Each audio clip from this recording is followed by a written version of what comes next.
నమస్తే అందరికీ. థంబ్నెయిల్ చూస్తుంటే అర్థమైపోయి ఉంటుంది ఏంటి స్పెషల్ అనేది.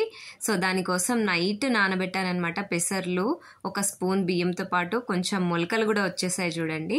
సో మార్నింగ్ దాన్ని మంచిగా మిక్సీ పట్టేసుకొని కొంచెం సాల్ట్, కొంచెం వంట సోడా వేసుకున్నాను. ఇక్కడ స్టవ్ పైన ఈ ఐరన్ కడాయి చాలా హీట్ అవ్వాలి. సో కొంచెం నేను ఇక్కడ నెయ్యి వేసుకుంటున్నాను.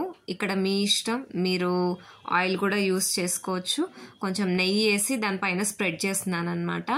సో తర్వాత ఈ మిక్చర్ని, పెసరట్టు మిక్చర్ని మంచిగా పెనం మీద తిప్పాలన్నమాట. అసలు ఇదొక ఆర్ట్ అంటారు, నిజంగానే ఆర్ట్.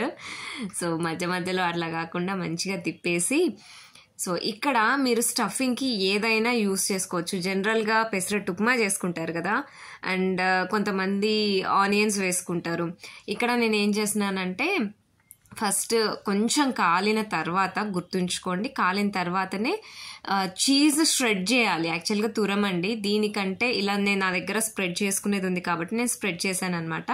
దానికంటే తురమడం బెస్ట్. లాస్ట్లో తురిమినా ఓకే, ఎందుకంటే అతుక్కుపోతూ ఉంటుంది అనమాట కిందికి వెళ్ళిపోయి, అందుకే లాస్ట్లో తురిమినా ఓకే. దానిపైన సన్నగా తురిమాను క్యారెట్, ఎందుకంటే పిల్లలకి మధ్యలో తగలకూడదు అనమాట వాళ్ళకి.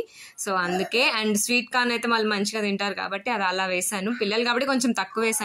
యాక్చువల్గా మీరు ఇంకా ఎక్కువే వేసుకోవచ్చు పెద్దవాళ్ళ కోసం అయితే. అండ్ ఇందులో ప్రోటీన్ ఉంటుంది, ఫైబర్ ఉంటుంది. నెయ్యి, చీజ్ వేసాను కాబట్టి కొంచెం ఫ్యాట్స్ అండ్ కాల్షియం కూడా బాగా వస్తుంది.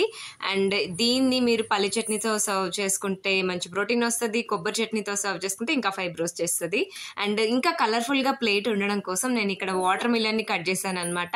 డిఫరెంట్ షేప్స్లో కట్ చేస్తే పిల్లలకి బాగా ఉంటుంది. అండ్ పెద్దవాళ్ళకి కూడా కలర్ఫుల్గా ఉంటుంది ప్లేట్ కాబట్టి మీరు థంబ్నెయిల్లో చూసుంటారు.